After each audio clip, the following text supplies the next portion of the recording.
All systems go. Clear for liftoff.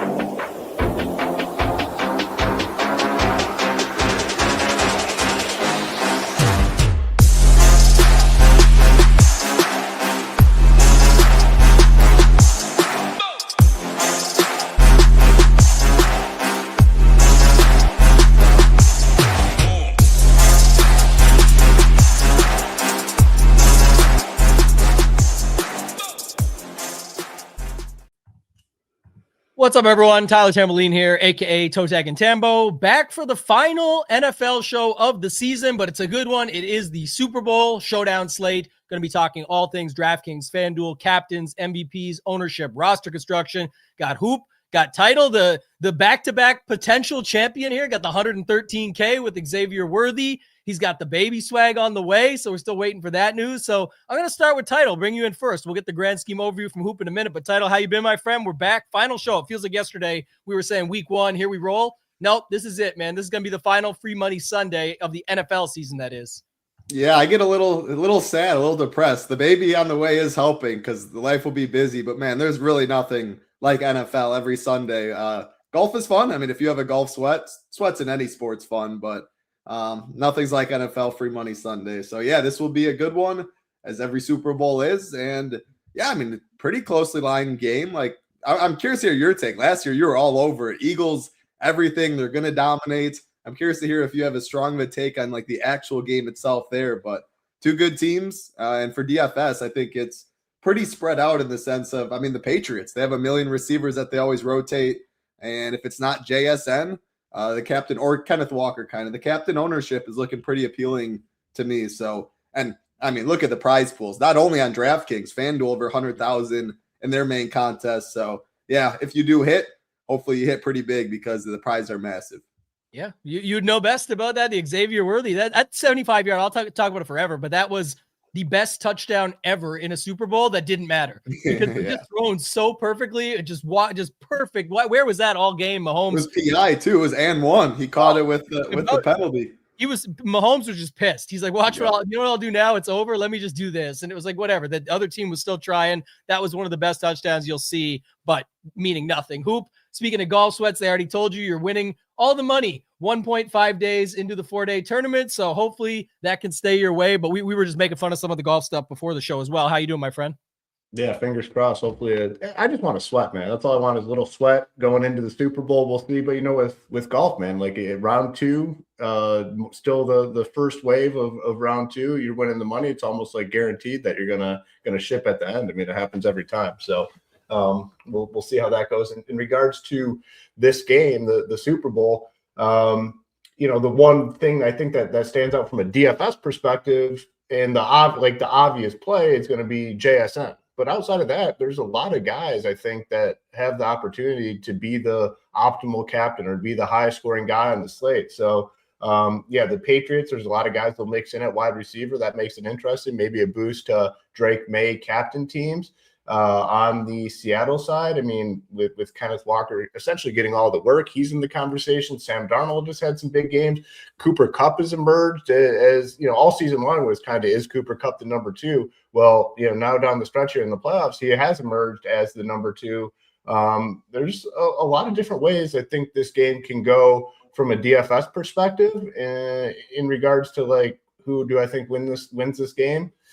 I honestly don't know. I mean, the Seattle has looked phenomenal, but the Super Bowl always brings like a different element, I feel like, with the longer commercial breaks, the longer halftime. Like, I think, things can go in a lot of different directions because of the unique dynamic of the Super Bowl. So we'll see. Excited to hear what you guys have to say about it all.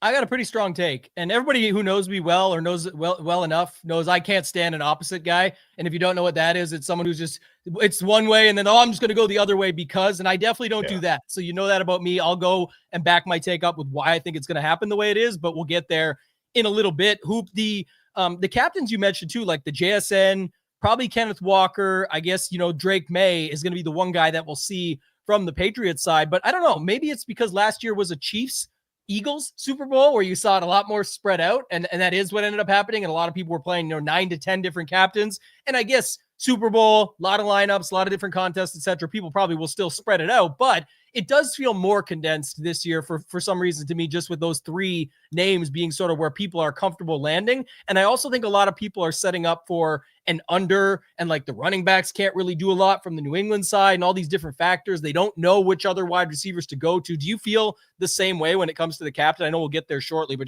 just curious what your thoughts were on that.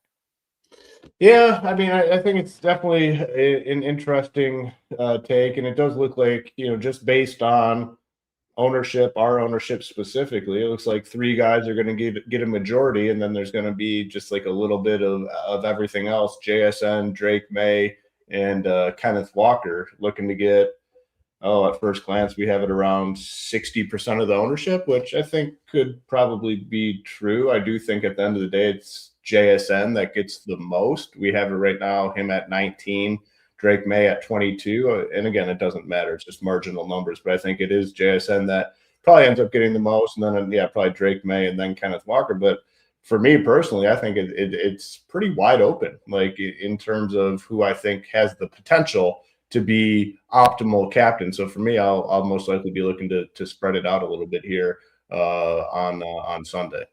Yeah, I will say too, if you guys aren't yet over at Chip Nation, we do have the stone up and ready to go. Not going to bring it up because this is just the initial for everybody and for the members there, but it does have the captain optimals, the captain leverage, all that stuff that you'd be looking for. So JSN pretty good up to a bigger number. It's just, I think, like you said, Hoop, he will probably flip the Drake May stuff. I think it'll just go, like, even if they stay those same numbers, it just flips them. And again, he still comes in fine even at that number, but then it's more about roster construction, which we'll get to here in a little bit. Title, I'll kick it over to you before getting to your captains and whatnot. Do you have any other thoughts on that? Like, I'm kind of just pointing this out because Hoop mentioned it again, but like 60% locked into three captains. Maybe it was the same. Like, I'd have to go back and look of like Barkley, Hurts, but people were on the Mahomes side too, and there was other conversations there. So I don't know, it just felt like it was a little bit more spread out than this one feels more condensed on those three main guys.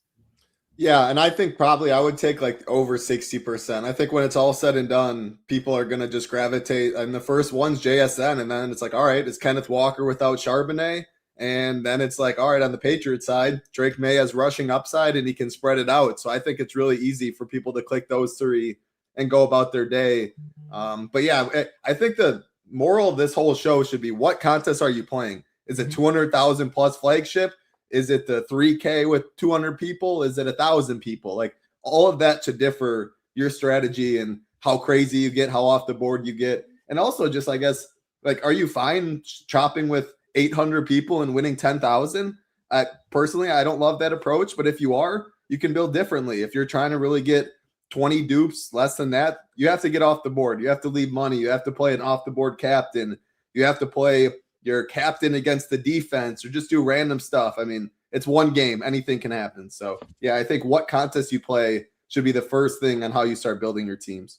Yeah. And if you guys have questions, you can throw them into the chat. Those that are here live with us, we appreciate it. Make sure to tap that thumbs up. If you are watching on mobile, there's a heart button there. You just click the X above it to close the live chat for a second. Hit the thumbs up there. That's where we can be helped out a ton. And if you want to subscribe, we just hit over 12,000 subscribers. So thank you to all those that have supported us along this journey as we continue to grow. But just going back to that too, Title, I think it's another thing, like in the lottery, you have 150 lineups. I'm playing 150. I know, unless you probably get some crazy baby duty on that morning of having to hit the hospital, you'll be in for yours. Hoop, you play it. Like, if you're looking at this stuff from an MME perspective, especially in that big lottery with $1 million up top on DraftKings, I think you can do some different things. Like, if you obviously you can get overweight on a ton of different guys that you're going to see at 3, 4, 5% owned by staying pretty true to the, so people say, oh, you're not getting leverage if you just play the same amount of JSN as everybody else. But if you play all your JSN lineups differently and with low dupes and money on the table and all of that, you can, if you're comfortable with that, I can play 20% of JSN, actually come in slightly under the field, but have all really good JSN lineups for my goal, my mission of trying to get to the top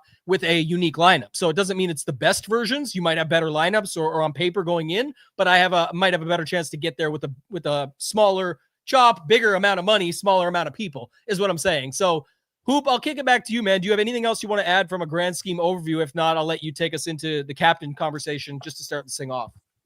Yeah, nothing really to add in terms of the overview stuff, but the captain conversation is important, and it obviously always is important when talking about showdown slates. And I think the conversation definitely has to start with like those three that we talked about, like JSN, Drake May, Kenneth Walker. Like, what are you doing with those three? And I'm definitely playing a lot of JSN. I mean, the guy just phenomenal season, can absolutely nuke the slate. Matchup doesn't matter. Floor is insanely high. Great connection with his quarterback. So I want to be over on him. So, I mean, I think he's definitely my number one when looking at it. And again, he's going to be the highest owned. And, that doesn't matter to me, really. The next guy, I think Drake May is fine. I guess I would probably be somewhere around the field on where in regards to Drake May. He's going to have to get creative in this game. I mean, the Seattle defense is very, very good. I mean, very good. So I think he can definitely, make some plays with his legs in this game. He's going to need to make plays with his legs in this game, and he's showing the ability to do it. So I don't know what the prop is. We got our prop guy here, Title. He can let me know at some point, but I'm guessing like he does some damage on the ground, and if he does run one in, then that's huge for him. So I do like Drake May.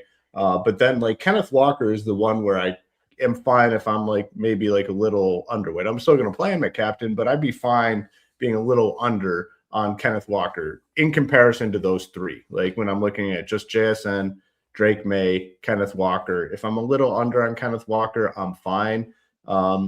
Patriots defense is very good as well. I wouldn't be surprised if they took him away a little bit. So just talking about those three. Now, going into the next conversation, the other group guys, and I do plan on spreading it out for this game. I definitely want exposure to a lot of guys up top. One that stands out that is not going to be very highly owned. We're showing right around 4%. Cooper Kupp, I think, is very interesting in this game. And again, like he didn't have a massive role all season long, but he's only 5,200, not in the captain spot. So in the captain spot, he is 7,800, so a mid-tier captain.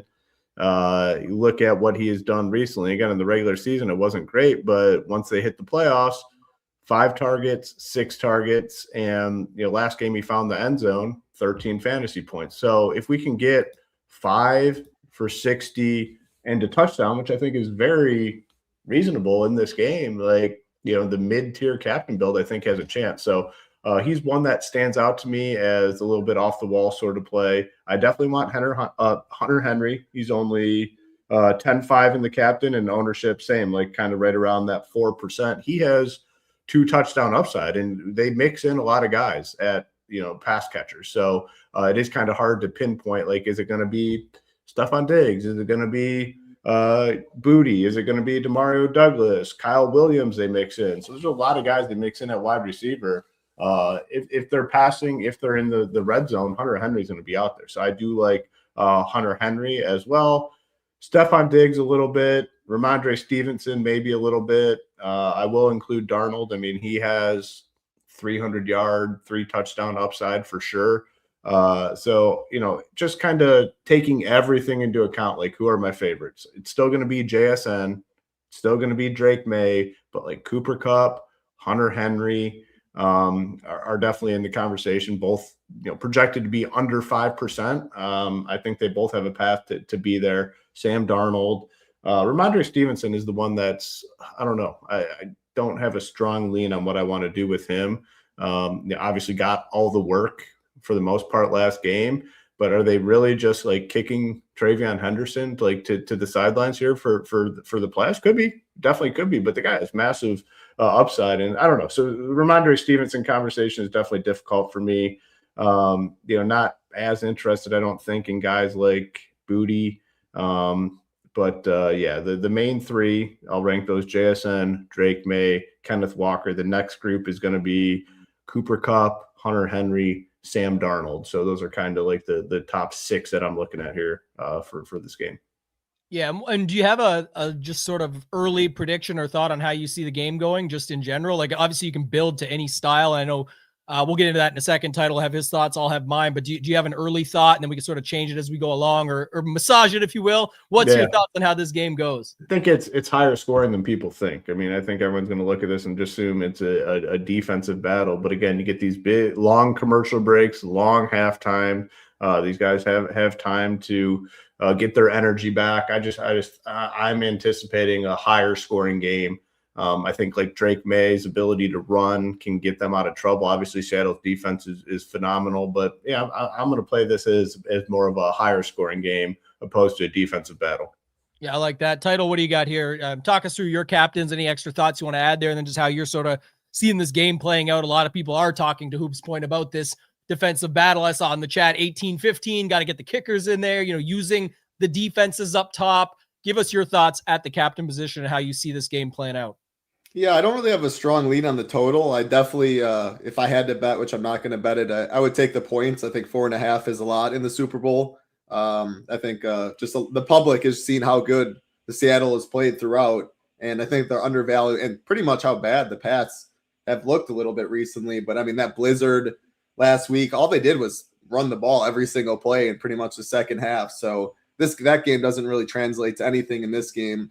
My favorite captains, a little different than Hoop. I think at the end of the day, JSN, I think, could very well come in like 25% and steam up. In the flagship, 200,000+ people, I will definitely, I think, be underweight, which allows me to get overweight to other stuff. And because I think the Patriots compete at ownership, I think my two favorite are Stevenson at 6%. I don't think Travion, his rushing attempt prop is 4.5, and I actually like the under. I just don't see why Vrabel plays him in this game when it was 96% to 4% last week. He trusts Stevenson. He's a better pass blocker. He's running hard. He can catch passes. I just don't see any reason why Vrabel would go to the rookie over Stevenson in this spot. And I get a starting running back at 6%, and I can leave money. At the end of the day, I wouldn't be shocked if he was the highest scorer on the slate. So, and he gets there in a lot of game scripts. If they're trailing, he can catch passes. And if they're winning, they could pound the football. So him, and then Stephon Diggs, if he's really going to be 4% owned, which he very well might be, I mean, I'm in on that. We know his talent. He has 2 touchdown upside. And again, I think the Patriots compete. Wouldn't be surprised one bit if they win that game. So Diggs, Ramondre are my favorites. Of the 3 chalky ones, I think Kenneth Walker is my favorite. -185 to score. The next highest is -110. And I will say that Holani guy, when we get to the flex, I don't even think he's the craziest click up top. But yeah, I mean, it's 65-35. Like, he just stepped right into the Charbonnet role. So it's not really why I love Kenneth Walker's because Charbonnet's out and he's separated. It's more so the dude's a grown man, and I think Seattle's just a run-first team, and they're going to want to establish the run to play action and open things up that way. So Kenneth Walker, Ramondre Stevenson, Stephon Diggs are my favorites. And then I think I'm going to mix in some Matt Collins, some Booty. These guys are really low owned. If Drake May does throw 2 touchdowns to one guy, like then 20% Drake May isn't captain. These guys they're super low owned. Again, more flagship stuff. If I'm playing in a high dollar, like 1K or less people, I'm probably not clicking Matt Collins or Booty, but these guys are mixing in. Like Kyle Williams isn't really involved anymore. Pop Douglas isn't playing too much. I think it's mainly Booty, Hollins, and Diggs. After that, I don't think of course I'm going to have some May. I'm going to have some JSN. Like you said, we're playing 150 teams, but at ownership, I'm really liking Diggs, Ramondre, Kenneth, and then I think I'm going to play some Booty and Matt Collins as well. Yeah, I think what'll end up happening is, just not going to repeat too much, but like some of the stuff, and then I'll get into some takes. But the Walker, JSN, Drake May stuff is just going to happen. Whatever. If I get 50 to 60% on 60 to 65%, that's fine. Because like I said, I'm going to build them all in a way where I'm not too concerned about it. They're obviously the best captain picks for a reason. They're the most secure as far as what people expect to happen and what you would think if you run this game out 10,000 times. So I get that. But I'm going to use all the rest to get the overweights on the sort of mix-ins you were talking about. And for me, you people are probably already know where I'm going here, but I got the Patriots winning this game. I think it's pretty well set up for them. I think what's most confusing to people is how Seattle's been so dominant all season. And it's not the same as last year at all. But my take on the Eagles was the Eagles actually showed something offensively, defensively, continuously, and down the stretch. The Chiefs won a ton of games by last-second field goals or gaffes by the other team or calls randomly or different. It was not even like a Chief hater thing. It was just they literally did get away in some games that were so close. Isaiah likely to start the season 1 foot slightly online. He's out for sure. I'm just saying there was so much of that. That's why I was so confident in the Eagles being able to even blow them out. Here, I don't think the Patriots blow out the Seahawks. I think they win a tighter game, but I would definitely take the points. I would sprinkle the money line. I'm not talking about just betting it, but just noting it for my takes for DFS is because first of all, I think variable factor. I think he's strong enough to get these guys ready. I know there's a great coach on the other side of this game too. All the other stuff though, and I'll get to some of my captain stuff in a minute, like the Ramondre stuff. If the game script flips, his 80-ish prop is not that far off of the 98-yard prop for Kenneth Walker. It's just a complete opposite side. He's 1/3, if not 1/4, the ownership. So Stevenson is going to be a place that I'm going on this slate if I have them winning. But just of note, the one thing that gets said about the Patriots is their schedule. We've said this a million times. First of all, you can only play the schedule that's put in front of you. Facts. Easy is what it is. They had an easy schedule. Second of all, it's what did they do with that schedule? And people say different things, but at the end of the day, all those easy matchups, they dropped 35, 42, 36. Like they still put up the points that you would have expected them to put up. So they didn't just sneak by all these easy matchups. They beat their ass and said, we're going to, if you give us this, we're beating it. And they kept stomping on it. And people say about May MVP and all this stuff. We had that week correct on this show, talking about May getting 5 touchdowns through the air as they go for the MVP run. But that's just what they do. So I think they're more than capable. Also, all season long, different scenarios totally, but May versus Stafford. Look, there's no Puka Nacua on this Patriots team, but there's a bunch of other options. There's still a good coach. There's still an opportunity. The line is 4.5 for a reason. The total is 45.5 for a reason. They're all sitting right there. I'm with Hoop on the total. I do feel like it's more likely that everybody thinks it's an under and it's an over. I am a little bit scared, though, from last game, and it was a different game because it was Stidham versus May, but the tip of the hand came early. You guys saw me in the Discord hammering people. 45.5 is still available. 41, I said 29.5 is still available. Like this, they were just making it easy for both sides to just move the ball, run the clock, win a tight game. I do worry a little bit about that here because why not protect May? People say, oh, but you can't run on the Seahawks. Just because you can't run doesn't mean you can't try and run early on, particularly. And that Patriots defense is good enough too. I've been saying this, like I was saying about the Eagles one last year. They showed up in spots when they needed to show up. So people would say what they want about it. I think that's going to make it interesting for my captains that are different than the top three. Definitely like Darnold. If you love JSN, I like Darnold. If you love Drake May, I love Diggs, Booty, Hollins, and Henry. So my 5 difference would be those ones. That's kind of where I'm spending the difference on is Darnold, Booty, Diggs, Hollins, Henry. Heavier to the Patriots side. I feel like there's a chance they show up. There's a ton of different build structures. The 2-4 is like Title won with last year with Worthy up top. That could be Booty May with some filling it up the middle with your Seahawks still. If you like that side, however you want to set it up. My point being, I think there's a ton of different ways you can go here, but I do got the Patriots winning this game. So again, for DFS doesn't always mean that's how it's going to play out. Like it doesn't mean 5-1 Patriots or something, but I do think, those are some different thoughts there. Title, do you want to add anything to any of that stuff? And then we'll kick it back to Hoop to take us into the next stage.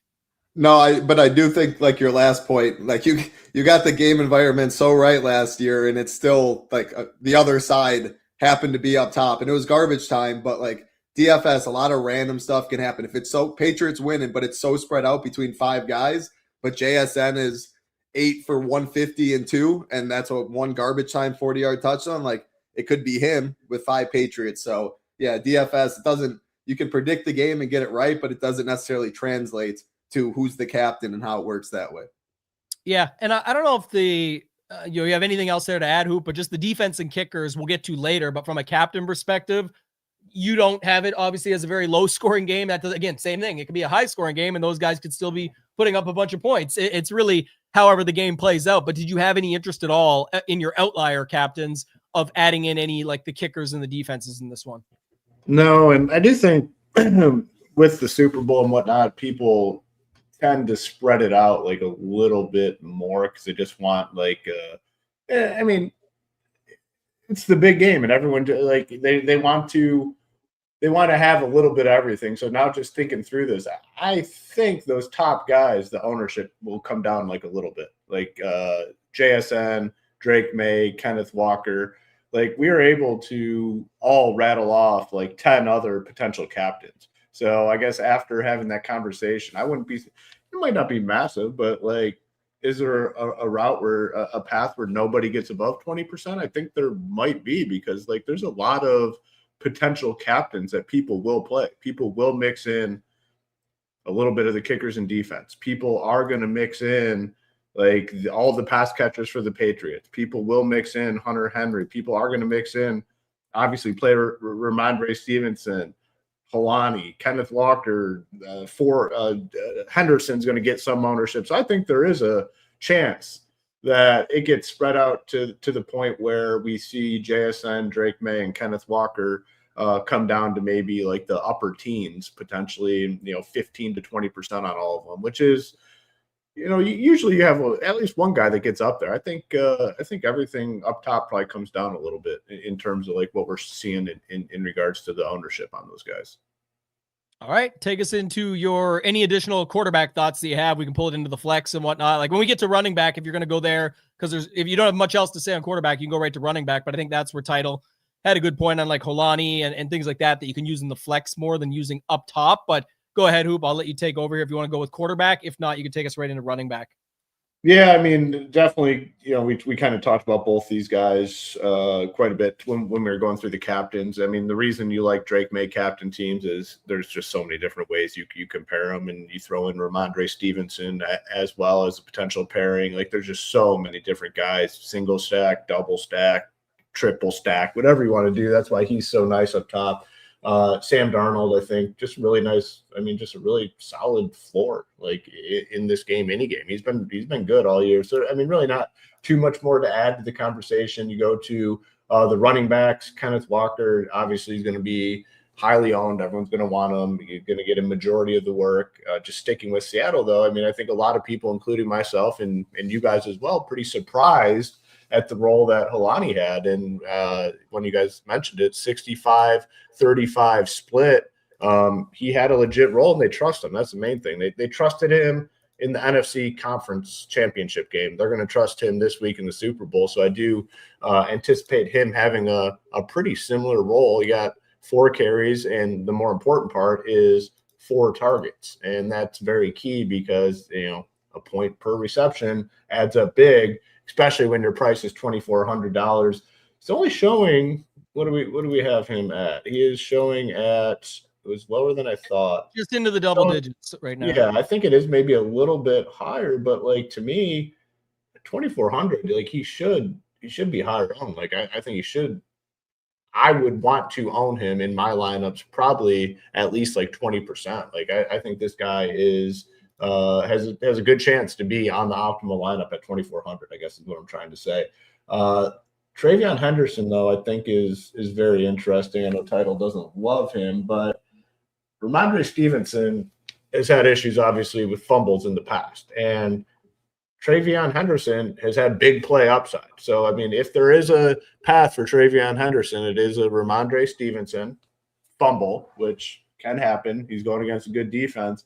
Travion Henderson has, 4 50-yard touchdowns this year. He could absolutely, break one even against this good defense. So I am interested in Henderson at the price, at the ownership. We're showing 12%. So I'm in on all 4 of these running backs. I think they're all 4 independently solid plays.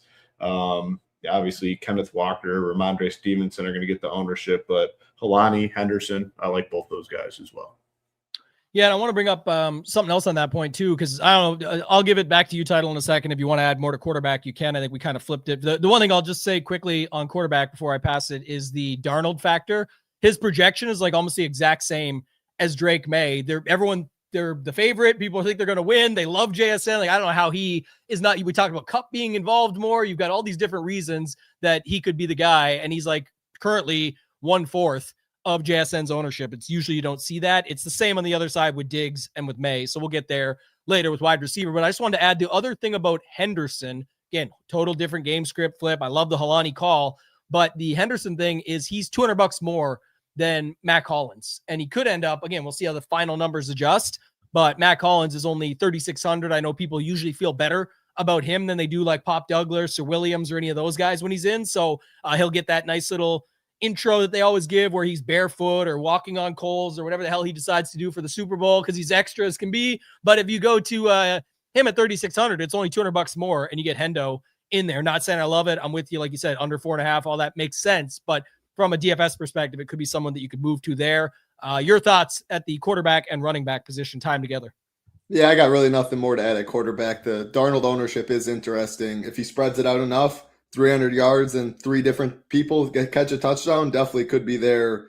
Yeah, I think Holani is one of the best plays in the flex. If I get some at captain, I wouldn't hate it too. Again, like the roll, it was 63-34% split. Holani, the pass catching back, they trusted him. He pretty much got in the sharp roll. So I think, well, besides the goal line stuff, but I think you can leave a lot of money. 2,400 is great. Walker Stevenson, already talked about him. And yeah, I think Travion Henderson's the worst play on the slate. I hope he's 12%. I think it's paying the rake. I mean, he played 4 snaps last week. Like I just, even if Stevenson fumbles the first play, I think Vrabel's sending him back out. Stevenson has continued to fumble. Vrabel has continued to have his back. He's a way better pass blocker, which I think is important. And I just don't see Henderson really entering this game. So yeah, that's my take. Yeah, go collect our man Kyle out there. He says, I think if Stevenson has ball security issues, that Vrabel will just lean into May more than Henderson, but that's just my opinion on the hypothetical situation. But it's certainly something to think about, and I think Title said it too. It's like he could have fumble this week, fumble that week, fumble the next. Yep, still him. And the interesting part too for him, just a final note, and then I'll kick it back to Hoop for wide receivers, but the Ramondre Stevenson price, $200 more in the flex than Stephon Diggs. And there's been plenty of games this season watching the Drake May stuff play out where it's been like, oh, I got May, I got Diggs, I got Henry. This should be the setup, right? Nope. 2 passing touchdowns to Ramondre Stevenson, or 1 to him and 1 to somebody random like Pop Douglas or Kyle Williams or whatever it might be. So I think that's interesting as well in the flex, where if people are having Drake May up top, a lot probably have that comboed up with like Diggs or something else, Henry, etc. You could just put Stevenson in there, like Hoop mentioned also. So Hoop, I'll kick it back to you at the wide receiver. We talked about JSN quite a bit. You talked about Kupp. Where are you at with Shaheed, some of those backups, Diggs, Booty, Hollins, those guys? Where are you at the wide receiver position? Yeah, so a lot of options, obviously, at wide receiver. And I think if you are playing Drake May captain, Sam Darnold captain, the guys become a little more interesting. JSN kind of in a tier of his own. I think phenomenal play in all formats. The one I don't love is Stephon Diggs at 8,600. Like, I think I like going with the secondary pass catchers a little bit more. I don't know. Diggs, I think it's a big price tag for him, and the role isn't super elite. I mean, obviously he's the number 1 on this team, but they are willing to spread it out. Matt Collins coming back. You have Hunter Henry. So Diggs is probably one of my least favorite. I'll touch on these Seattle guys. Cooper Kupp, I talked about it. Really like him on the slate. Like him in the captain. Definitely like him in the flex. I think the price is at 52 is very appealing. 5 for 60 and a touchdown, I definitely think is in the cards. He's definitely emerged as the number 2. I mean, the regular season was not great. AJ Barner had a much bigger role. We've seen the last couple of weeks. Like it's Kupp as the number 2, and he looks pretty good out there. So definitely like him. Shaheed, for me, probably more appealing in Sam Darnold captain teams. 4,200 is a cheap price tag, but the actual role in the pass catching game just really hasn't been there all that much. And then one random that I definitely want in Sam Darnold captain teams for sure is Jake Bobo. I mean, he was out there in a very, very high leverage spot last. Did he catch the touchdown, or did they? I can't remember what the play was. I remember the play. Caught it. It was like a touchdown. Yeah. Yep. So he got 2 targets. So like, and the price, it's not like a total freebie. It's like 1,600. Are people really going to want to click that? We're showing 1%. Maybe it's like a little bit higher. Probably a little bit higher than that. Maybe 2 or something. But either way, I think he's a fine option on the slate. It's going to be hard to find pretty low owned, unowned sort of plays. I think Bobo is a totally fine option. The rest of the Seattle guy or New England guys, Booty at 56, like he's since the playoffs. I mean, he's been out there. He's been wide receiver too. I think he's fine. Matt Collins is fine. I definitely like DeMario Douglas, specifically in Drake May captain teams, where 1 play, 140, 50-yard touchdown is enough. And then I'll include Kyle Williams. I mean, they've tried to use him. He's had a couple big plays this season. It's a pretty uncomfortable price tag at 28. If people are in that range, they're probably looking to Helani or something over him. But Drake May captain teams. I don't mind mixing in some Kyle Williams. So JSN for sure. Diggs. I'll probably be under on. Cooper Kupp I like a lot. And then like the random like Jake Bobo I think is a really intriguing option. So that's kind of where I'm at wide receiver wise. I'll give it the title in a second here, but I think this is interesting. And it's not even at AF Cangelo. Like it says, all the New England guys in this range feel too expensive.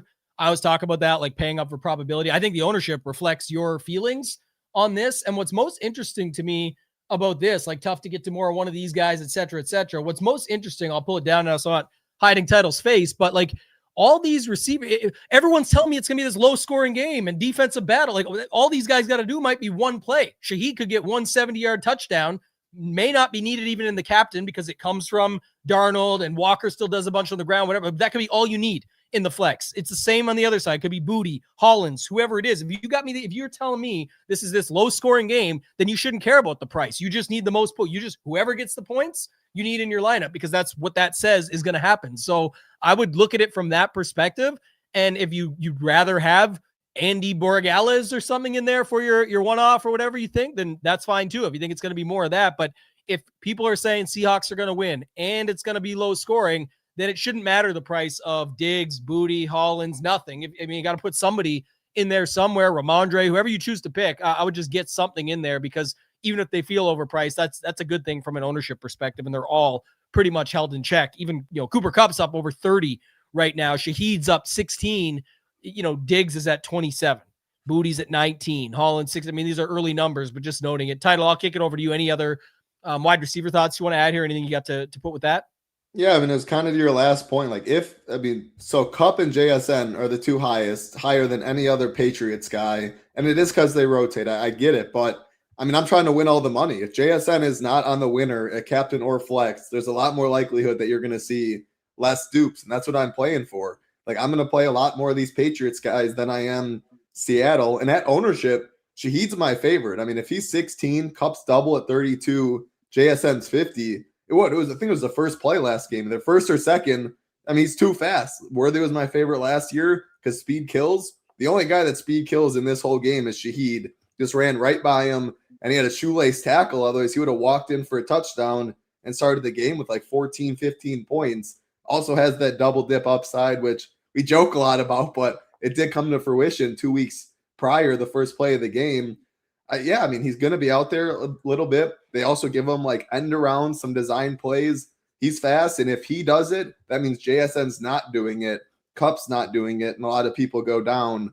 So I definitely am going to be playing some Shaheed. But yeah, I'm playing more of these Patriots guy. Like 27% is the highest owned Patriots wide receiver in the flex. Give me Diggs, give me Hollins, give me Booty. And I'd argue Booty's the wide receiver one at this point. Like, he's on the outside. Diggs' A-dot's a lot smaller, but I mean, he loves Kayshon Boutte, and Bootie's pretty good. So I like that. Don't clip Bootie's pretty good. That's a little weird.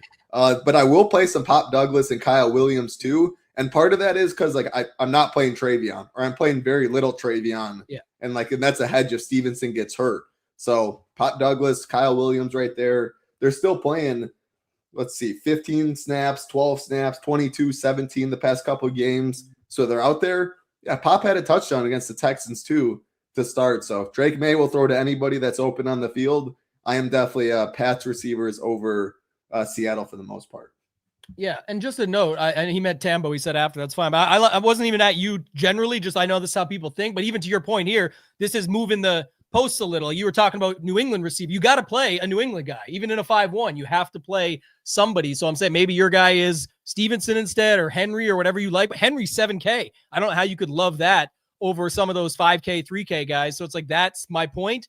Borregales, so you're going to play just a 5-1 with the kicker? I don't know, but it has to be Stevenson then, I guess, or something else, or you're going to have to pay up for that probability. But to Title's point, a couple more things there, like Douglas and Williams, bit interesting when you talk about that, because they're also in that Holani price range. So I would think about that, but I would also think about, if you're doing that, what's that look like for your total build? Is it like Walker?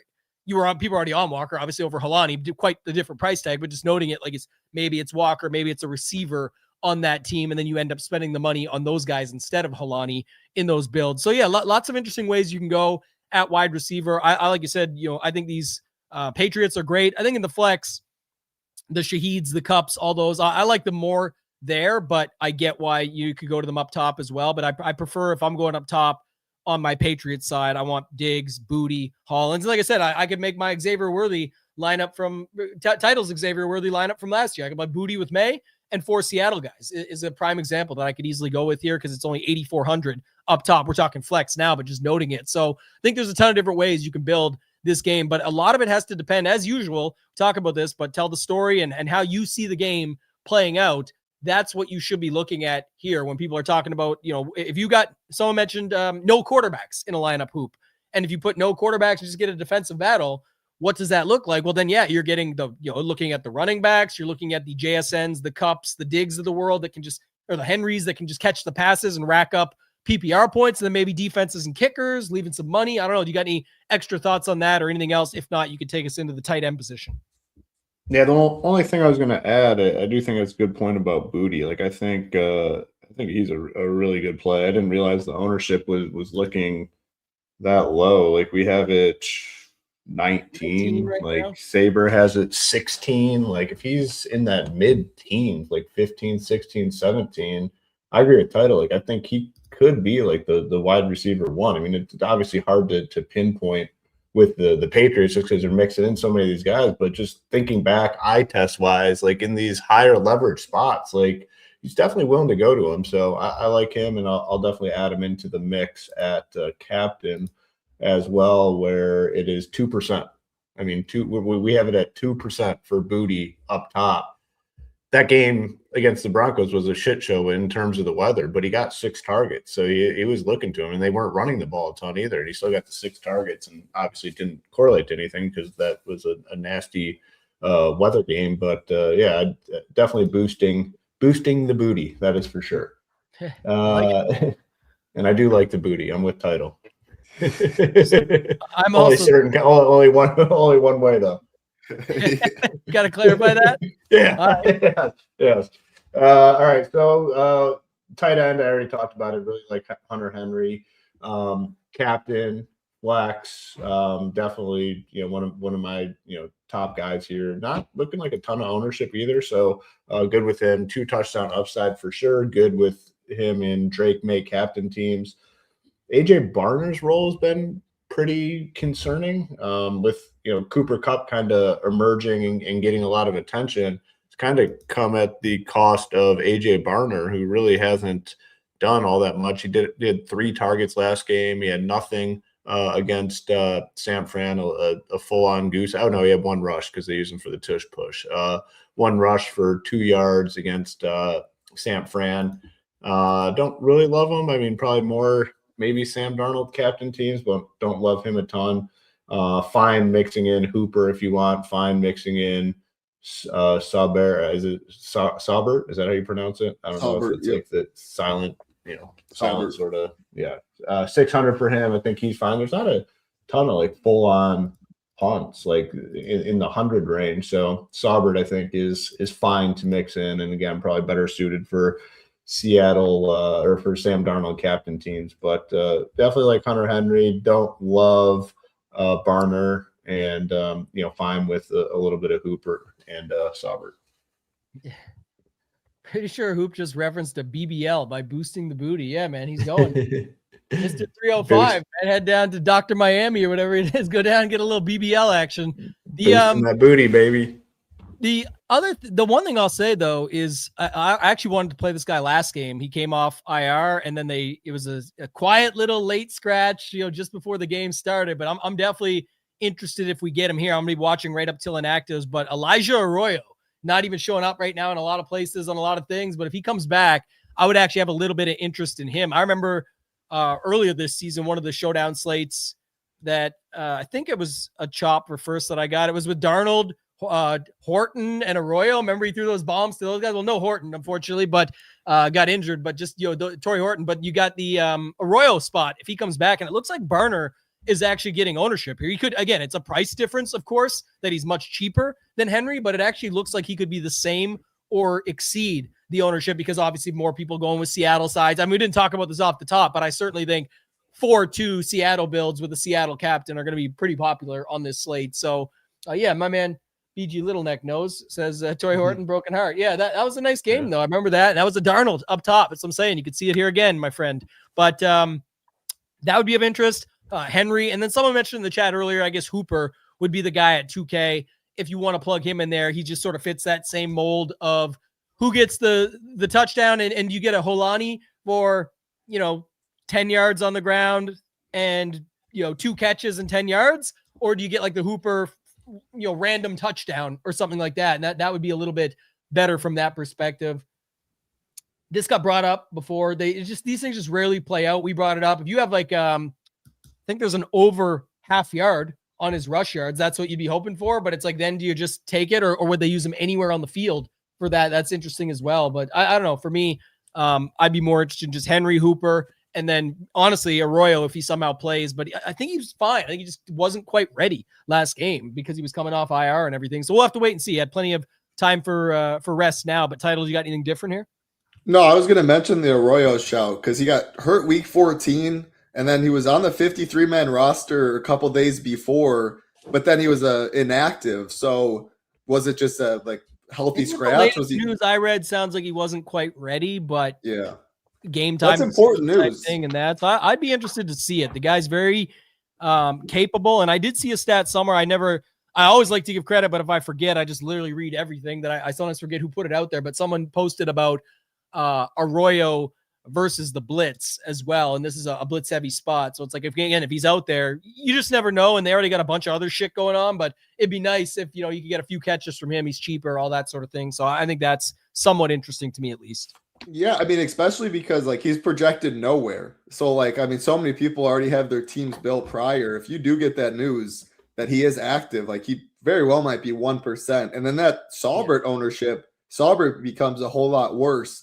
Whereas I'm fine playing Saubert if Arroyo's in. So that's why I don't plan on building news before inactives, and fingers crossed the baby's not born right around that time, because I think that's a big edge. If he is active, Saubert becomes way worse at 7%. People probably aren't looking at it too much. And Arroyo becomes an elite play at very little ownership. Assuming Arroyo's out, I hate the tight end position, actually. I like all the cheapies for the Patriots more. And I like the kickers and defenses more. $7K for Hunter Henry is a big boy price tag. $4,800 for Barner, a little better, but I mean, he's 25%. He's getting ownership. If you go Barner down to Pop Douglas or Barner down to Williams, you're saving money. You're leaving money on the table. And I think they very easily could outscore him. So fine with Hooper, but he has to fall in the box. Got to say that one last time. Thank you. And then Saubert, if Arroyo doesn't play, Saubert played 57% of snaps.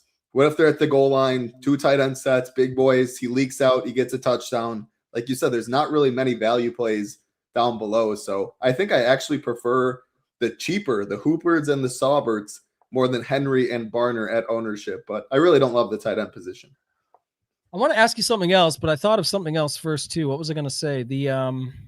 The thing you mentioned there was something at the top. Damn. If it comes back to me, I'll remember it. But just noting it, if you think about this title, I want to ask you quick. These, again, not like we can see the ownership right on the screen, but the Sauberts, the Hoopers, the Holanis, the Hendersons, again, like you whichever ones are paying the rake and this, that, and the other, I agree in some cases, not some not. But my point being, do you think because of the JSN stuff and fitting JSN and Walker and May and that we do get more stars and scrubs builds? Because that's the other very interesting thing. You could have just a unique captain and an amazing lineup, even that spends $49.5. And yeah, it leaves a little money because we're playing 275,000 people, but you could have a really low owned captain and an awesome lineup of all good dudes because you don't have the scrub to boost up the spot. And yes, you're going to be missing one of those big names, but that's also the hope for you. If you want less dupes, that's less lineups that will have that combination. So what's your thoughts on stars and scrubs versus the balanced? I am worried because I do think the JSN stuff gets a little steam. I am worried that Saubert and especially Holowani, the more that days go on, I think he gets his flex ownership, I do think gets boosted because if people want to jam JSN or the stars up top, they're going to have to punt. Saubert has no competition. He's 600. Really the next highest with the projection is Jake Bobo, I guess, and he's hardly projected for anything at most places, and then Hooper. So, I mean, man, at Bobo, that hoop call, if he does catch that touchdown, I mean, he is going to be squeezed to all, like, you leverage off of so much stuff down below there. But I do think, I like assuming that. Arroyo's out, Saubert, Holwani, people will go the stars and scrubs route. The thing is, too, that was Arroyo's touchdown last game for Bobo. Because if he was late inactive, it was like he was playing, maybe they would use him there. I like Bobo though, and I like Hoop's call. And it now, the more you think about it, that's why I love talking through from this, top down angle. We're like, okay, now when you start thinking about it more, even a guy like Bobo is going to be, he's $1,000 more than Saubert. He's a little bit less, 800 less than Holani, and he just sort of fits that middle. And if there is no Arroyo, that could be a guy that you go to there as well. So I think that is at least somewhat interesting. And yes, Kyle, we're still saying, I know he's making fun of it and teasing it, but Joe Mama 69, haven't seen him in a while. So I guess we're still allowed to say that one. But yeah, this guy, Colin, is back. He's been here supporting the whole way. We appreciate you. He reminded me of what I was going to say. Imagine Title hits the hospital on Sunday and little baby Elijah is born because Elijah could be a play. Gets the job done. That could be. I could see that for Title and Mrs. Title. We were talking a little pre-show because, like, yeah, if you win $1 million, like if it's Kayshawn or like Rashid or whatever, I could win $10 million. And yeah, the wife Bobo. Bobo. Bam Bam. Yeah. We got Bobo bringing into 2026 with a little. We do have the name. We haven't told anyone, but it's down between two. So if you guys want to hear the two, and I'm interested. You can tell me what you think sounds better. If you're willing to give up the two, most people won't even. You're gonna give it up. You're gonna give it up here. Yeah, no, I can give it up here. Okay. It's either Weston Trivett or Tucker Trivett. T-O-N. It's Tucker or Weston. What do you mean T-O-N? How are you guys spelling Weston? Right? W-E-S-T-O-N. Yeah. That's what I thought. Yeah. It's wild. All right. I'll go first because very easy. For me, which is actually crazy. So when my son was born, we were down to two names, and I'm not even joking. Weston was one of them. Weston or Landon, and we went with Landon, and that's crazy that Weston is on the list. That is crazy. I'm definitely team Weston on that one. All right. Pretty obvious for me. Not even close. You gotta bring another double T onto the platter. Yeah, I knew that. Yeah. Bring that into the mix, and there's nothing better. My son's name is Tatum. Right, you nice. Got Tatum, so you got double T. You got to bring the TNT combos into play there. My brother's Tyler Trivett, so he's TT. He likes that. He knows, and he got the good first name. I mean, geez, he was blessed. Somewhat blessed in different ways, but yeah, he's got the best name for sure. And then they talked about your Packer connection, Tucker. Tucker Kraft. That's a sick name. If you guys don't go Tucker, I'm disappointed. Man, I like that name. That's a great family, of course, but I like that name. That's pretty solid. Yeah, we'll see. And, you guys will see soon. Yeah. Can't wait, man. We're excited for you. That's definitely awesome. Either way, a name's just a part of it. It's kind of the fun going in. It's actually, I think, more fun for the mother involved, right? To kind of go through a million things. And I know for me, it's the first. It's kind of like, who gives a shit? And it's like, all right, now I'm kind of interested. And now that we're down to two, then it just gets that competitive juices. So do you know which one? Do you know which one you guys are going with? Yeah, we know which one. Okay, so it was down to two, and you got the final decision that you're keeping under wraps. Yep. Okay. Nice. That's cool. I love that stuff, man. That's gonna be awesome. Yeah, we're super excited for you. But it sounds like Elijah's out, guys. So we're not gonna get a. But again, we're gonna have to get with Mrs. Title here. If you happen to hit big and the baby's born Super Bowl Sunday, I mean, there's some good options in this game. I mean, just imagine if Keyshawn Booty wins you $1 million. Like Keyshawn Booty, like I said, it could be 10, 2 options. 20, 50 million, and there's zero chance that she's doing anything. Because I would like Jarek Trivett. That's my man. No, you can just switch up the middle name. Be Tucker Bobo Trivett. See, Bobo is pretty sick. I will say that. But actually, I like my favorite of all time, but it got vetoed literally when we first started. Was Zed. I love Zed. Zed? Yeah, you're in on Zed. That's my favorite name ever. But really? That was vetoed real I don't quick. think I've ever heard anyone named Zed. I've never heard anybody with in the world ever. Zed. I know one person, but yeah, Zed is my favorite name. Really interesting. Yeah, but no chance. Yeah, Zed Leppelin. Everybody knows. Go to that. Led Zeppelin is Zed Leppelin. Ramondre knows a Zed. Probably pretty cool. Ramondre Trivett. That was a nice. I like unique names for sure. I think that's a good one. Definitely. So, all right. Borgalis is a unique name as well. We got to talk a little kickers and defenses. So let's finish this thing out with that. We'll have some fun at the end. If you guys have questions, want to throw some more stuff in the chat, anyone's hanging out, we'll stick around for a bit and go through that. We got to finish out the season with something, Hoop, whether it's the shows, the movies, the foods. It could be anything, could be all of those. But Title, I'll stay with you, man. From the baby names over to the kicker names, we got Myers, and looks like he's getting, I don't know, it actually looks like both of them are getting similar ownership, as are the defenses. So maybe wrap those two together, kickers and Ds. What's your thoughts here? I mean, I'm definitely in on all of it because I think you can leave money. You can go up to, let's see, Diggs. Can kickers outscore Diggs today? Absolutely. Or Ramondre Stevenson? I totally think so. And the defenses, I mean, if we're showing 9% and 12%, random stuff can happen. One play. I mean, Seahawks, when you do play them, I think playing Shaheed is obviously interesting. If they're both optimal, one play, they get a big boost. But yeah, I mean, Drake May can take sacks. He can fumble. Like if their O-line isn't protecting them as much. And if you're 9%, like the Patriots defense is literally one play, boom, pick six, fumble for a touchdown, 7 points, 8 points could be enough. We saw it last year. The Eagles got the job done. And do not be afraid. If you're playing Patriots defense, you can play JSN captain. Or if you're playing Seahawks defense, you can play Diggs captain. Like random stuff like that happens. I'm more likely to play a receiver probably at captain when I am playing the defense because you're telling yourself they're trailing a lot. So they're throwing. So there's more opportunity for defenses to get there and for the receivers to get garbage time stuff. But yeah, I'm in on all of them. I like them a lot more than the tight ends. And yeah, like, play Hunter Henry, drop Henry down to any of these guys. You're leaving 2K plus. And to be honest, I like it more straight up. Yeah, I think you covered it well. For me, I'm more excited to say a one-liner. So I'm going to give it to Hoop, get his final thoughts, and I'll throw that in there because I got the one-liner for the winner of the Super Bowl. But go ahead, Hoop, what do you got?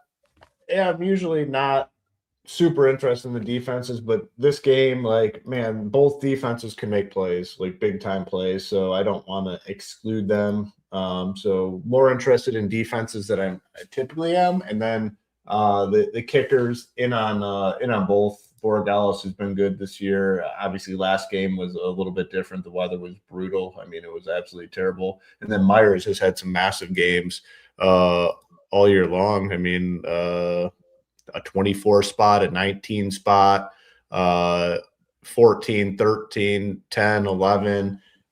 He's solid and definitely in on Myers and Borgalis. So yeah, nothing crazy.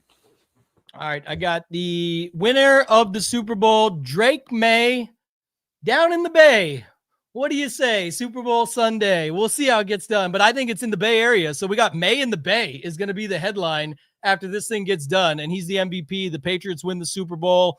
Vrabel gives a nice stern handshake to McDonald and sends him on his way, and then you got Drake May down in the Bay. That's the one. So I'm excited for this game. Title. Do you got any final thoughts or anything else you want to bring up before we mess around here at the end? If you guys have any you want Hoop's latest takes, you make sure you get them in the comments now. Ask the food takes. I got some show takes I want to get over there to him and catch up on that. But Title, any final thoughts from you on the game? No, not really. I was just taking a quick look at FanDuel. Thank you. Yes. I mean, it seems really similar to DraftKings. Like I'm not seeing, I mean, Travion Henderson's 8.2K. So like I hated him on DraftKings. Like I couldn't imagine clicking that on FanDuel. Diggs is priced up, but it seems pretty similar. I'm curious to see if Hoop's seen anything different. But yeah, I think it's a pretty similar slate to FanDuel and DraftKings. I think stars and scrubs will be pretty popular. People will go some Saubert at 1.2K. Hooper probably a little more popular at 2.2K as like the next viable cheapie. Like the Bobo call, I mean, he's 3.4, so they got him priced up more. So a couple spots that look a little different, but for the most part, FanDuel and DraftKings look pretty similar. And I definitely I hardly played any FanDuel Showdown this year, but I think it's like 112,000 people or something. Yeah, anytime there's 100,000 plus in a tournament, a lot of money up top, I'm definitely playing over there this week too. Yeah, Matt Collins way up over there is the one I noticed. But Hoop, what you got? Anything else? Cup is the same actually. Cup is way up. Hollins is way up. A lot of the others are pretty similar though, to your point, and like Bobo and Henderson up a little bit as well, each like you mentioned. But Hoop, anything else you see there? Yeah, I mean it's pretty similar, but tougher pricing in terms of some of these guys being priced up. Like you said, Travion Henderson, Cooper Kupp at 8,600. Booty 72. Like it's expensive for some of these guys. What definitely stands out to me, I think that the kickers are going to be way more popular over on FanDuel opposed to DraftKings, just because you're going to need some of that salary relief. Like Myers is 6,800, Borregales is 62. The defenses probably end up getting a little bit of ownership because you're just going to need stuff in that range with some of the value being taken away, which there's just really, even like Shaheed is 58, Mac Hollins is 64. So it's definitely tougher pricing, but overall I'd say pretty similar to DK in your approach for roster construction.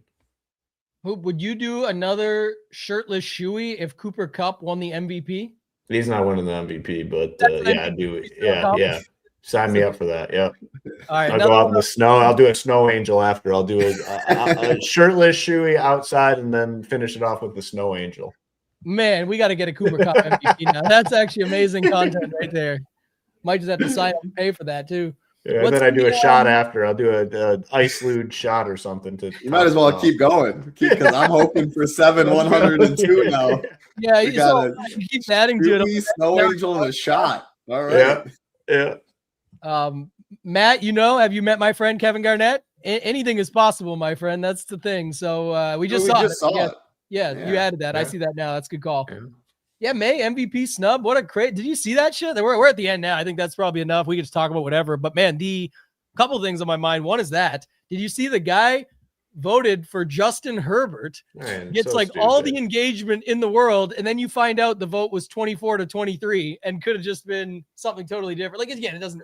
I don't think it was the be all end all, but just of note, little things like that. Take it away right away. Like if you're doing anything but. You're done. I mean, you shouldn't be allowed to vote. I mean, it's so stupid. Like, come up with a better system. Like, that's so dumb. Like, that's just trying to be the smartest guy in the room. Like, you see it all. Even in this industry, you see it all the time. In our little niche space, like people just always want to say outlandish things to be the smartest guy in the room when it hits 1 out of 1,000 times or something crazy like that. It's the same with these sports writers. Can't go with the obvious. Got to go opposite, like you're talking about earlier, Tambo. Got to be an opposite guy. Just got to do it. Got to stick to it and be an opposite guy. What a moron. I don't mind a contrarian mind. I think that's sort of how I think about things. I do look at things from different angles and whatnot, but it's usually with a thought process that goes into it, or like a reasoning, or it's a risk reward, the risk adversity, like things that we're looking at in DFS is different. But when people are just opposite to be opposite, I can tell you, being in this game, especially from the DFS world, as you guys have been as well, a lot of people go broke that way and you never hear about them again. It's you're wrong way more than you're right. And just playing badly because you're playing the opposites, everyone is just hoping to hit it at some point.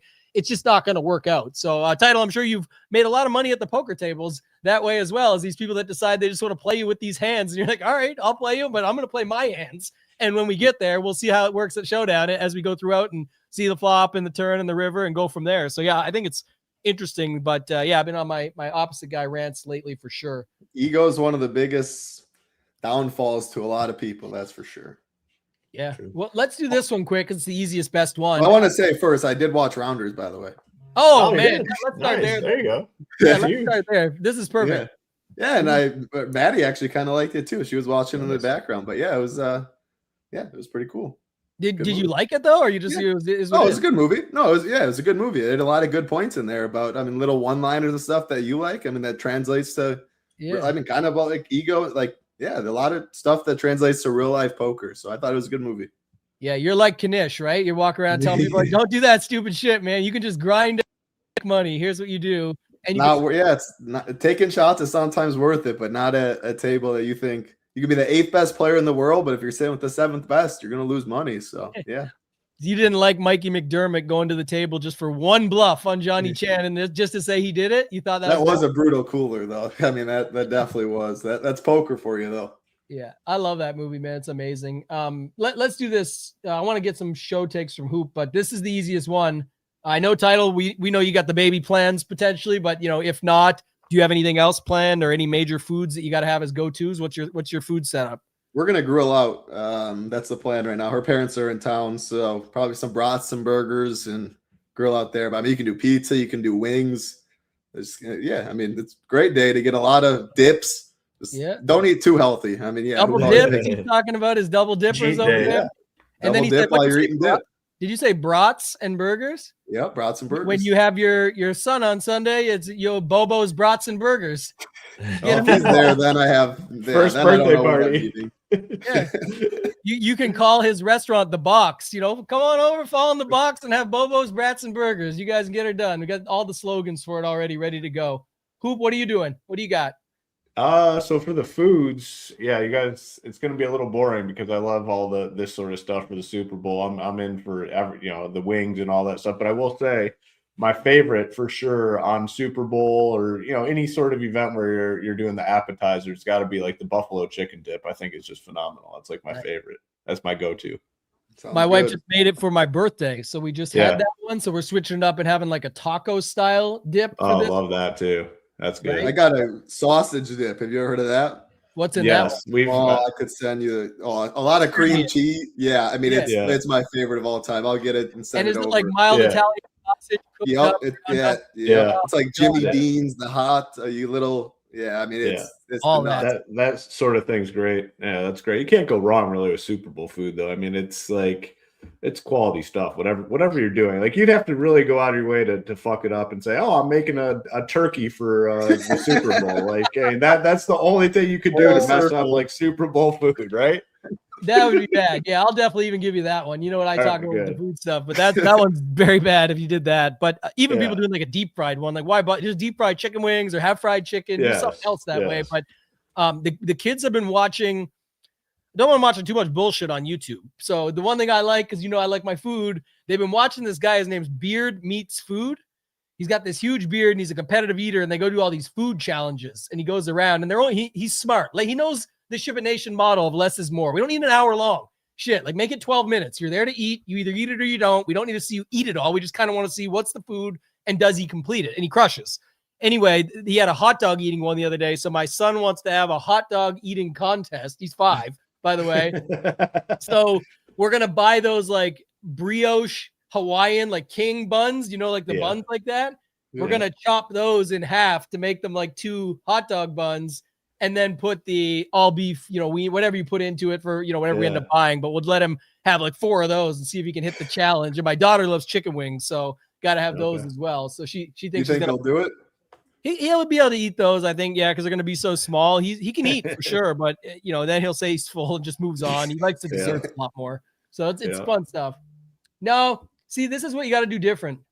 These taste too doughy. I don't mind them myself. I'll dip them in some nice honey mustard or whatever, but it's like the Pillsbury dough wrapped ones and stuff. They just don't taste as good. That's why we're going to go with those Hawaiian buns and just make them into our own hot dogs.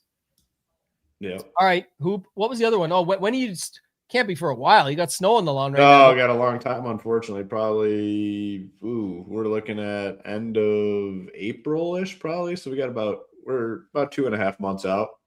But I do have some repairs to do when I'm able to get to the lawn, because at the end of last season we got a trampoline in the backyard and grubs kind of took over in the back. So I got a lot of big patch of dead grass. So contemplating now, trying to figure out if I'm just going to resod it, or try to level it out with some dirt and seed it. So that's the big thoughts going on in my head right now. I think of you all the time. This guy is slipping, because I'm telling you, I got all my grass last year. I got at least a half-hour conversation I had with ChatGPT about grubs and getting the right stuff to get the scrubs for my yard so that I would not have that happen. Yeah. And I took care of all those grubs. Hoop, you rubbed off on me, and now you got the grub issue. I know. If I think of you all the time. I got a neighbor who probably sits out there an hour and a half a day with this hose spraying his grass. That's like yay big. And I'm like, it's got to be tough in Arizona to keep it rolling too. Sure. Like, do they have? I love it out here. He doesn't have he doesn't have a water. Oh, so he double dips. Yeah. It's insane. And if he's out there, I've actually been called out for that a couple times. One of the neighbors, because I'll be out there, I'll water some spots by hand after the sprinkler system. They're like, the guy walks by, he's like, "Don't you have a sprinkler system?" And I'm like, "Yep, yeah, I sure do." Yeah, that's really every bad. time When I you get think. called out for that, it hurts a little bit for sure. You got to just throw a little joke his way. Be like, yeah, but I have a wife and 2 kids as well. I'm trying to escape a little bit. Yeah. So just doing this for a minute, but he'll laugh and move on and then stop the small talk. It's perfect. Yeah. What about that playground in your backyard though? Is that thing handled yet? Still going. The people behind me, it's so brutal. They have kids like in college, and they have like a worn down play set, and like it's terrible because Tambo's been to my house. Like if you're on the patio, like on the back porch or on deck, you see that. If you're in the kitchen looking out the window, you see that. So we've battled with the HSA to try to get this fucking thing removed. And this guy's like 90s guy. I mean, this guy is like cannot even. He's got to be like close to being done, and like just can't get the job done. It's so hurtful, man. It's. I might take the thing down this year. The thing is, it's legit for like 5. If it was like how they have the age things on them. Like, doesn't even have the swings. It's for kids, man. It's for kids, and they're in college. He said, and this thing has been there. No one's using it. I said it's very simple. I'll go to the door. I'll tell them, so you know, I'm going to remove this for you, not offer. Just so you know, I'm going to remove this for you this year. Do you want me to use tools to take it apart first, or would you want me just to come in with somebody else and just lift it out of here? Which do you prefer? No option. Just bing, bang, boom. He wants it there? Have you tried to like ask him? Yeah, so we've tried to send a letter. Like I've done everything, and they keep saying they're going to remove it, and then never remove it. Like, oh yeah, we got someone coming over on June 1st to remove it. Well, now it's a year and a half past June 1st. It's a battle, man. It is a battle, not fun. It's February rune. June 1st. It's you were a few months. And anyone that comes over, it's the first thing they're like, "What the hell is that?" There? Like Tambo was over in the summer. He's like, "Why is that there?" Like, dude, it's a sensitive subject around here. I said to him that it must suck like a little bit because if you got those little kids in your backyard on that thing, but it looked so beat up. I was like, "How old are they?" He's like, "Oh no, they don't even have swings on it. It's like there's nothing parted. There's a slide that's like broken plastic, and there's actually no swings hanging. It's a crazy setup." So where are you at on the shows right now, Hoop? Did you get in anything? So we and I know this is a popular one, so I'm curious to see what everyone says. But Mayor of Kingstown, have you done that one? Crushed every episode, all 4 seasons. I don't love it though. I don't know. It's like a little bit like I can't do the shows where it's like over the top crime and murder that they just always get away with it. Like you throw that stuff in like a little bit, like all right, I get it, but like every episode, like 5 murders happening and no one ever gets in trouble for it. Like that's a little bit like too much for me. The good guys never get in trouble. Yeah, exactly. Never. Like the shows that weigh on for like 10 seasons. On the one I used to like was Suits. And then by like season 7, 8, now like you're literally getting way up the board in seasons. Like, okay, now it's just the same shit. There's no new story here. Yeah, I'll finish it out. Like, well, I'll take it to the end, but I don't love it. We did Tulsa King before that, and I thought Tulsa King was good. I like it better as well. Yeah. Is Landman still your favorite? Landman's legit, but I will say, Tambo, you were right. Season 2 is definitely disappointing. Like, there's not much action. Did you watch the end though? Yeah. Okay, yeah. It's like a setup season. They got to stick with it. Yeah, they need to. They have to go season 3, season 4. I mean, the cast on that show might be the best cast like of any, like in terms of just the acting. Like Billy Bob Thornton's phenomenal. The hot wife is the daughter. Jeez, man, like that's a reason to watch it right there.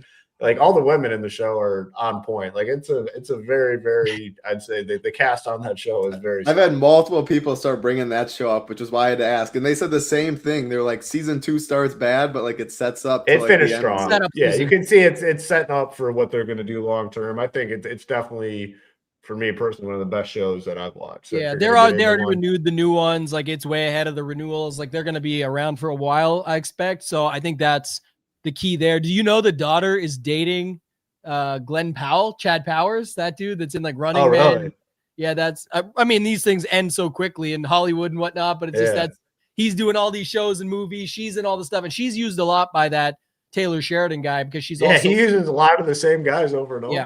What's his name? Dale. The Dale in there. He's in like Dale gets used. Yeah. But Billy Bob Thornton in that is like exactly how I would expect him to be in real life. Well, that's what they said. Like I was kind of looking into it. They're like he doesn't rehearse any of the lines or anything. He just goes out there and does it. It's just that is who he is, and he does a phenomenal job. The attorney's nice as well. Yes, she is. Yeah. She's What did I see about her the other day? There's something else about her. I forget. But Jenna, she said that she applied for the daughter role in that, and they didn't take her for the daughter, but they took her for the attorney. So she originally was trying to be Billy Bob's daughter in that show. My God, she would be like the most incredible actress of all time if she can play that off, because she plays the perfect lawyer. She plays the complete opposite of the daughter for a role. So if she can do both those roles, that's a pretty good actress. But Billy Bob has like Bad Santa vibes in it too, where like even that role, he just played it perfectly. It's the same thing in this show. But after you have the baby title, you're going to have a lot of time to go through some shows. I would highly recommend starting there. Landman's phenomenal. We might, because I was telling Matt, like, I was like, we should have to start something. So yeah, I've seen Breaking Bad, and I was asking, like, do I need to see Better Call Saul now? It fell off for me. I liked it in the beginning and then didn't like it as much at the end. Breaking Bad's a must, and you already seen it, so that's Breaking Bad. Yeah, Breaking Bad's a must watch. We tried Better Call Saul, and I didn't make it through the first season. I'm like, I can't do this. I think we might do Landman, because we were talking about that's the next step for sure. To me, that's definitely like season 1. Then like fine, move on. But it's like definitely if you don't like episode 1, you're probably not going to like it. But I think it's one of those ones that sets up early, and then the season 2 part, you'll still make it through. I thought the episodes were fine. It just didn't set up as well. I think it's one of those scenarios. Yeah, it's one of those situations where the bar is set just like so high in season 1. Like you just expect that season 2 is going to keep up with that pace. And I guess like looking back on it, like I don't think you could keep up with the pace, the season 1 pace in season 2. Like they needed to do what they did in season 2 to make it all come together. So, but now I'm fired up for season 3. Yeah, they said like November or something. It's going to come out. You guys watch Prison Break? Prison Break? Yeah, that was a good I did show. not. Jen watched that. It's like her favorite show. Oh, me too. My picture in Discord used to be Schofield and Sucre. Yeah, I loved it. Prison Break. Did you watch this one, Hoop? No, I see it on Paramount Plus. So is it good? Same. I think it's good. And now I trust Matt's advice here. I actually been waiting. That's one that I'm gonna move up because I don't know. I don't think it's the same as like Tulsa King vibes, but it's definitely got something of that. Like it feels like a good show to check out and watch. Any movies that you checked out? That's the troublesome spot. You can never find good movies these days. Oh, you know what? We did watch something else on Netflix recently, which was really good. Black Rabbit. Yeah, that's a show though, a limited edition. That's a good six episodes or 7 episodes. Yeah, Jason, it was solid. What's his name? Jason Bateman. Bateman. Yeah, that was a very good show. It sucks though that it was only 1 season. They did well for like a 1 season limited thing, but I thought it was going to be like Ozark 2.0. Ozark's a good show as well if you haven't watched Ozark. We watched Ozark. That was really good. It's the opposite of what Hoop and I said earlier, in my opinion, of it's not always the same shit always going their way. It's like bad shit happens to them. And it's like that's more realistic. It's like shit ain't always going to go your way, and then how do you get out of a bad situation? So I like that from a show perspective. You guys gonna watch the Olympics? I probably will have to. My daughter's pumped for them. Yeah, kids want to watch. I'll tune in. I'm excited to watch some Olympics. That Lindsey Vonn story is pretty crazy. We're ACL, and she's gonna get out there and fight through. Yeah, that's wild. The hockey is always big up here, so that's the one thing. Nothing will be Canadian. Last year, USA Canada, the 3 fights to start. Man, that was one of the more insane games. Yeah, and this is even better because it's like an Olympic. That was cool because they did a great job of turning like as you've seen. By the way, speaking of that, All-Star games, that was what hockey turned into the All-Star game, which made it even better because this was an actual series and awesome finish, and we got Canada, US, and all these different factors. And the Olympics just makes it that much more with gold medal on the line. But man, the Pro Bowl was on last Tuesday, and they were legit wearing like sweat. I thought they were in like sweatpants and a t-shirt. Like it didn't even make it. That was the worst sporting event I've ever. I mean, Shedeur Sanders is a Pro Bowler with Joe Flacco. Just scrap the whole thing. It's like so dumb. Sure. Like my son wanted. He's like, can we watch the Pro Bowl? So we had basketball practice or something. So I recorded it and we started playing it back the next day and just both looked at each other and like, this ain't happening. Immediately deleted. I mean, just so dumb. I saw a clip on X and I was like, this isn't even real. Like this is like warm up or a fake thing. And it's like legit the game going on. And everyone's like, it ended on a tush push. First of all, I wouldn't even care. But second of all, that just sounds bad too. So it's like, I don't know. I'm sorry. Like, man, like can Jason Kelce just go away? Like, does he have to be involved in everything nowadays? He is so annoying. It's like not even funny anymore. Like, I know everyone thought it was cute and funny after he retired, taking his shirt off at the football games. He is so annoying. Can they please just end it? And I'm sure he's locked in now long term and piggyback off his brother and Taylor Swift, but he is unbearable. His brother threw a dart on 16. Yeah, I did see that. Yeah, that was solid. Yeah, our guy Matt Gannon was out there in the mix doing boots on the ground with those groups. It was Scotty, Brooks, and Kelsey. That's pretty good with whoever else from the program, but quite the group to be out there with. So that's pretty cool to set up of that. We got a lot of golf content coming up. Should note that with football ending, I know Hoop and I are doing a show on Tuesday at 2 p.m. Eastern for those that are still here or watch to the end or whatever. Probably nobody, but that's fine. But we will be back on Tuesday breaking that down further. But yeah, it's going to be an exciting golf season ahead. We got a couple signature events coming up. Matt's going to be at a bunch of those. And then we've got the majors. We got the players, which I don't know if you saw it, Hoop. They teased it. They said this March is major. And some, underlying talk that they're going to make it the PGA's major since they don't have control of the other ones, right? It's USGA, it's the RNA. They should. I think they should go for it. The prize pools in golf are insane. Showdown too. Like it's wild. I love it. It's so popular. I mean, and people love it. It's great sweat. And I mean, hey, if you're looking for content, this is the spot. No doubt about it. I mean, we built up our product to definitely take into account how popular PGA is, and the community is huge. And adding Matt and his team has been absolute huge addition to what we're trying to do. And yeah, we got what do you say Tuesday? We're doing that show, right? Yeah. NBA has been crushing right now too. If you're not, we don't even put anything up. At the end of the day, by now you should know if you want to join us, join us. If you're not in, most people are already in, but you're just getting that $19 5-day trial for something to do over this set weekend is a pretty good spot. NBA last 2 nights, massive. Shout out to our guy Mark last night. Lukey got the job done again the night before. Brittany had the showdown score and some others to go with it, but back-to-back nights in the NBA, big time scores. And just that's like the underlying of what we do, obviously with golf and with football and with MMA. That's where I'd say, our highest skill set lies, that people know us the most from, but all those other sports, and our team is out there grinding. Shout out to everybody across the board. All those other sports, with Eric in NASCAR, Nades in NHL, the whole baseball team for MLB when it comes back around, Rio, Matt, Ham, all those guys with title in their squad for NBA right now, and then the college football team when it's back around like that. Those guys are all out there grinding year round, and we got a ton of good stuff. BG Little Neck on the showdown streets if you can't play the main slates for NBA. So a lot of good stuff going on over at the Nation. Title, did you have any final topics or anything we missed on here before we get out of here? Oh, you mentioned NASCAR, but yeah, talk about another sport that, I mean, I don't live down south and stuff. NASCAR is life for a lot of people, but I mean, the prize pools in NASCAR is very good too. I don't know if you want to watch all of it or if you want to not check your teams till the end. I've only played a couple times. I remember I had a 200K swing on the last lap, and I think that was it for me. But yeah, there's definitely an edge, and Eric does a great job. I know Kenny Prince in the NASCAR streets, but determining on what I think it's called, the course, track, whatever it is, but maybe it's a track. But sometimes it's dominator, sometimes it's to the back. There's definitely a lot of skill and edge in there, and SaberSim does a good job too, our partners. So yeah, if you're bored on Sundays now, you got NASCAR. Yeah, we're gonna have more on all that stuff upcoming. Hoop and I will address it, in one of the shows in the future. But just breaking it all down should be some good options moving forward. So we'll go with that. Hoop, any final thoughts for you? Last NFL show of the year. Any other topics we missed? If not, we'll get out of here. No, good luck to everyone. It was a great NFL season. Thanks to everyone who joined in for these shows every single week. Thanks to the people that joined our community and signed up over at shipitnation.com. And man, it's crazy how quickly the seasons go. We talk about it all year round, and now we're here. So enjoy the final game. Hopefully it's a good one, and hopefully we get a lot of Ship It Nation logos to the top of the leaderboards.